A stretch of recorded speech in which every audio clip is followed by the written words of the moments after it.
Ultrasound और pregnancy बहुत ज़्यादा इंटरलिंक्ड हैं आपस में।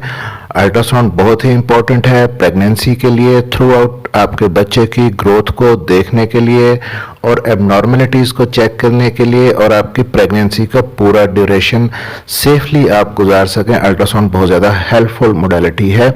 तो हमल के दौरान टोटल कितनी बार आपको अल्ट्रासाउंड करवाना चाहिए और कब कब अल्ट्रासाउंड करवाना चाहिए, और एक बहुत ही फ्रीक्वेंटली एक क्वेश्चन जो हमारे पेशेंट और व्यूअर्स पूछते हैं कि बार बार अल्ट्रासाउंड करवाने से क्या उनके बेबी को कोई नुकसान तो नहीं होगा। तो ऐसी सूरतों में उन्हें कब और किस वक्त अपना अल्ट्रासाउंड कराना चाहिए, तो इन्हीं सारे सवालों का जवाब इस वीडियो में आपके लिए मौजूद है। मेरा नाम है डॉक्टर ताहिर और आप देख रहे हैं YouTube channel doctor helping health. इस चैनल पर जनरल हेल्थ इश्यूज़ के बारे में, मेल और फीमेल हेल्थ इश्यूज़ के बारे में, और इसी तरह हमल से पहले के मसाइल, हमल के दौरान के और हमल के बाद के जितने मसाइल हैं उनके बारे में बहुत डिटेल्ड वीडियोस आपके लिए मौजूद हैं। तो चैनल को सब्सक्राइब ज़रूर कर लीजिएगा और बेल नोटिफिकेशन ऑन कर लीजिएगा ताकि नई आने वाली वीडियो आप तक पहुंच सके। सबसे पहले तो अगर आपकी हाई रिस्क प्रेगनेंसी है तो उसके लिए डॉक्टर की एडवाइस मुख्तलिफ हो सकती है। आपकी करंट सिचुएशन के मुताबिक वो आपको एडवाइस कर सकते हैं लेकिन अल्ट्रासाउंड कब कब आप करवाएं। लेकिन अगर आपकी प्रेगनेंसी बिल्कुल ठीक है, लो रिस्क प्रेगनेंसी है, मतलब कि आपको किसी किस्म की कोई पेचीदगी या कॉम्प्लिकेशन हमल के दौरान नहीं है, यानी आपको शुगर नहीं है, आपको ब्लड प्रेशर नहीं है, आपका पहले कोई मिसकैरेज नहीं हुआ, आपको प्रेगनेंसी के दौरान कोई अर्ली ब्लीडिंग का प्रॉब्लम नहीं है, या और कोई भी कॉम्प्लिकेशन या पेचीदगी नहीं है, तो ये आपकी नॉर्मल लो रिस्क प्रेगनेंसी होगी। इन सूरतों में आपको अपना पहला अल्ट्रासाउंड कब करवाना चाहिए? वैसे तो बाद में आप अगर हर महीने भी अल्ट्रासाउंड करवाते हैं तो एक बात जहन में रखें कि अल्ट्रासाउंड करवाने से अभी तक कोई ऐसी साइंटिफिक रिसर्च या प्रूफ सामने नहीं आया कि अल्ट्रासाउंड करवाने से आपके होने वाले बेबी को कोई नुकसान हो सकता है। तो सबसे पहला अल्ट्रासाउंड आपने कब करवाना है? तो अगर आपको प्रेगनेंसी के सिम्टम्स हैं, आपके मेंसेस की ड्यू डेट गुजर जाती है, उसके बाद आप अपना यूरिन टेस्ट करती हैं, प्रेगनेंसी टेस्ट पॉजिटिव आ जाता है, तो आपकी जो ड्यू डेट थी, ड्यू डेट गुजर जाने के 2 से 3 हफ्ते के बाद आपको अपना पहला अल्ट्रासाउंड करवाना चाहिए। उस वक्त ऑलमोस्ट आपकी प्रेगनेंसी को 6 से 7 हफ्ते गुजर चुके होते हैं, और ये जो पहला अल्ट्रासाउंड होता है, बेसलाइन अल्ट्रासाउंड जो है, ये बहुत ही ज़रूरी होता है उन ख़वातीन के अंदर ख़ास तौर पर जिनको अपनी जो LMP है, यानी कि जो उनका आखिरी दफ़ा उनको मेंसेस कब आए थे उनको याद नहीं होता, या उनके पीरियड्स इर्रेगुलर होते हैं, तो उनके अंदर ये अल्ट्रासाउंड EDD निकालने के लिए, यानी कि डिलीवरी कब होगी और कितने हफ्ते की प्रेगनेंसी है, तो उनके लिए ये अल्ट्रासाउंड बहुत ही फ़ायदेमंद होता है। इसके अलावा कुछ चीज़ें इस इब्तदाई अल्ट्रासाउंड के अंदर देखना बहुत ज़रूरी होती हैं। उसमें एक तो ये देखा जाता है कि प्रेगनेंसी जो है उसकी लोकेशन क्या है, अपनी सही जगह पर है, यूट्रस के अंदर प्रेगनेंसी है, या बाज़ औक़ात एबनॉर्मल प्रेगनेंसी होती है एबनॉर्मल लोकेशन पे, जिसे एक्टोपिक प्रेगनेंसी कहा जाता है। यूट्रस से बाहर कहीं ट्यूब्स के अंदर अगर प्रेगनेंसी है तो वो इस इब्तदाई अल्ट्रासाउंड में ही डिटेक्ट हो जाती है। फिर बाज़ औक़ात एम्प्टी सैक का इशू बाज़ ख़वातीन को होता है, ब्लाइटेड ओवम जिसे हम कहते हैं, मिस्ड मिसकैरेज जिसे हम कह सकते हैं, यानी कि हमल शुरू में ही ज़ाया हो जाता है। उसमें फिर बच्चे की हार्ट बीट देखी जाती है, तो अगर बच्चे की हार्ट बीट नहीं आ रही और अभी 6वां हफ्ता है आपकी प्रेगनेंसी का, तो इस सूरत में डॉक्टर आपको एडवाइस करते हैं कि आप एक फॉलोअप स्कैन करवाएं 10 दिन के बाद या 2 हफ्ते गुजर जाने के बाद एक फॉलोअप स्कैन करवाएं ताकि उस वक्त फिर आपके बच्चे की हार्ट बीट देखी जा सके।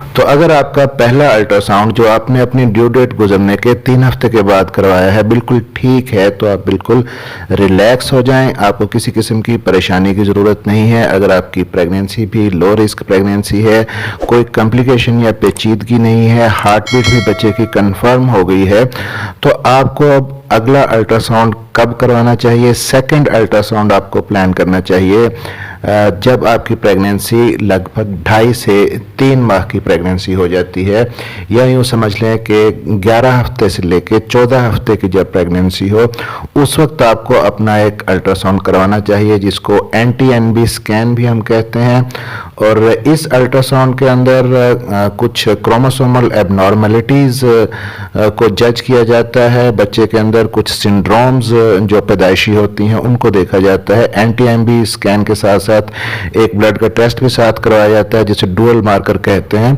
और इन दोनों चीज़ों की मदद से अगर बच्चे के अंदर खुदा ना खास्ता कोई सिंड्रोम है, जैसा कि डाउन सिंड्रोम हो सकती है, तो वो अर्ली आपको पता चल सकती है। फिर आ जाते हैं जी थर्ड अल्ट्रासाउंड की तरफ कि तीसरा अल्ट्रासाउंड आपने हमल के दौरान कब करवाना है। बहुत ही इम्पोर्टेंट है इसको जानना। ये 5वें महीने के अंदर या 18 वीक्स 18 हफ्ते से लेके 20 हफ्ते की जब प्रेगनेंसी होती है तो 5वें महीने के अंदर आपने ये अपना तीसरा अल्ट्रासाउंड करवाना है, जिसे टीफा स्कैन भी कहा जाता है या इसे आम लैंग्वेज के अंदर एनॉमली स्कैन भी कहते हैं। तो ये मोस्ट इम्पॉर्टेंट स्कैन है क्योंकि इस अल्ट्रासाउंड के अंदर आपके डिटेल्ड स्कैन होता है या आपके बच्चे की सारी ग्रोथ को जज किया जाता है कि आपका बच्चा सही तरह से बन रहा है।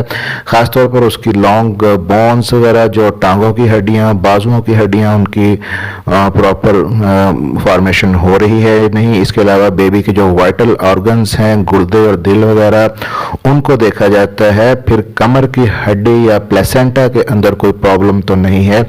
इन चीज़ों को जज किया जाता है इस एनॉमली स्कैन के अंदर, जो 5वें महीने के अंदर आपको करवाना चाहिए। तो अगर आप किसी वजह से पहले 2 अल्ट्रासाउंड नहीं करवा सकें तो आप जहन में रखें कि इस अल्ट्रासाउंड को, एनॉमली स्कैन को 5वें महीने के अंदर जो होता है, आपको कभी भी मिस नहीं करना चाहिए। अब आ जाते हैं जी फोर्थ अल्ट्रासाउंड। चौथा अल्ट्रासाउंड आपको 7वें माह के एंड के अंदर कराना चाहिए। या यूँ समझ लें कि 32 वीक्स से लेके 34 वीक्स की प्रेगनेंसी जब आपकी हो जाती है तो इस दौरान में ये चौथा अल्ट्रासाउंड किया जाता है, जिसे हम ग्रोथ स्कैन कहते हैं। तो इस ग्रोथ स्कैन के अंदर आपके बच्चे की ग्रोथ को देखा जाता है कि उसकी बोन्स प्रॉपरली बढ़ रही हैं या नहीं। और इसके अलावा साथ साथ बेबी का डॉपलर भी किया जाता है, जिसमें बच्चे के अंदर ब्लड फ्लो का अंदाज़ा लगाया जाता है कि खून का बहाव यूट्रस से बच्चे की तरफ बिल्कुल ठीक है या नहीं। तो ये 32 वीक्स पे ग्रोथ स्कैन करवाया जाता है। लेकिन अगर कोई प्रॉब्लम है या बच्चे की मूवमेंट के अंदर आपको कोई मसला फील हो रहा है या आपको चेक करने के बाद आपके डॉक्टर ज़रूरी समझें तो ये ग्रोथ स्कैन पहले भी करवा सकते हैं।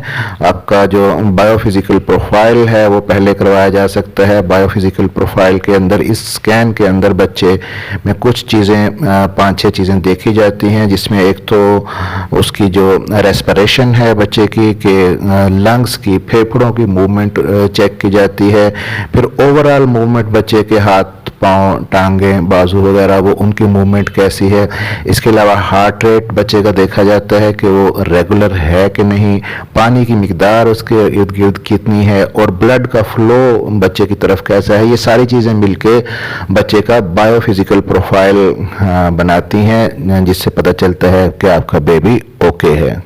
तो ये अल्ट्रासाउंड तो हमने डिस्कस किया कि अगर आपकी लो रिस्क प्रेगनेंसी है, प्रेगनेंसी के अंदर कोई प्रॉब्लम नहीं है किसी किस्म का, तो उन सूरतों में आपको ये 4 अल्ट्रासाउंड किस किस टाइम पे करवाने चाहिए वो मैंने आपको बता दिया। लेकिन आपके डॉक्टर ही आपके बेटर जज होते हैं, जो आपके गायनेकोलॉजिस्ट है, जिनके पास आप हर महीने विजिट कर रही हैं, या आपकी प्रेगनेंसी के अंदर कोई कॉम्प्लिकेशन है, कोई पेचीदगी है, या आपने लेट एज में कंसीव किया है, 32 ईयर्स के बाद आप बेबी आपने कंसीव किया है, तो ऐसी सूरतों में आपके डॉक्टर आपको फ्रीक्वेंटली अल्ट्रासाउंड भी एडवाइस कर सकते हैं।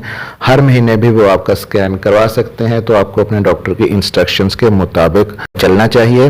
और फिर आपके गायनेकोलॉजिस्ट को अगर किसी किस्म का डाउट है आपके स्कैन पे, अल्ट्रासाउंड पे, तो वो फिर काउंटर चेक करते हैं, कंफर्म करते हैं, आपको रेफर करते हैं, आपका अल्ट्रासाउंड एक स्पेशलिस्ट से करवाते हैं, रेडियोलॉजिस्ट जिसको कहा जाता है।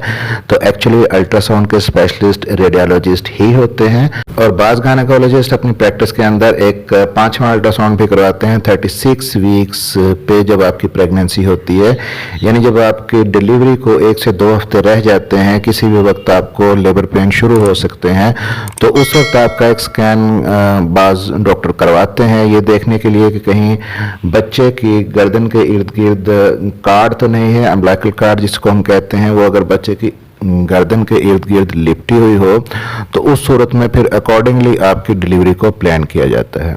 और अगर आप जानना चाहती हैं कि आखिरी हफ्ते के अंदर आपको जो लेबर पेन शुरू होंगे, आपको कैसे पता चलेगा कि ये असली वाले पैदाइश के दर्द हैं या ये नकली पैदाइश के दर्द हैं, और असली पैदाइश के दर्दों की सही निशानी क्या होगी, क्या अलामात आपके अंदर ज़ाहिर होंगी, तो आपको पता चल जाएगा कि कुछ अरसे के बाद आपकी, कुछ दिन के बाद या कुछ हफ्ते के बाद आपकी डिलीवरी होने वाली है। तो इस पे भी डिटेल्ड वीडियो मैंने बनाई हुई है जो इसी चैनल पर मौजूद हैं, आप देख सकती हैं।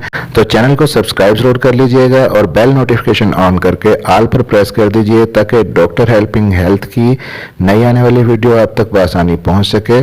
मिलते हैं अगली किसी वीडियो में, तब तक के लिए अपना ख्याल रखिएगा।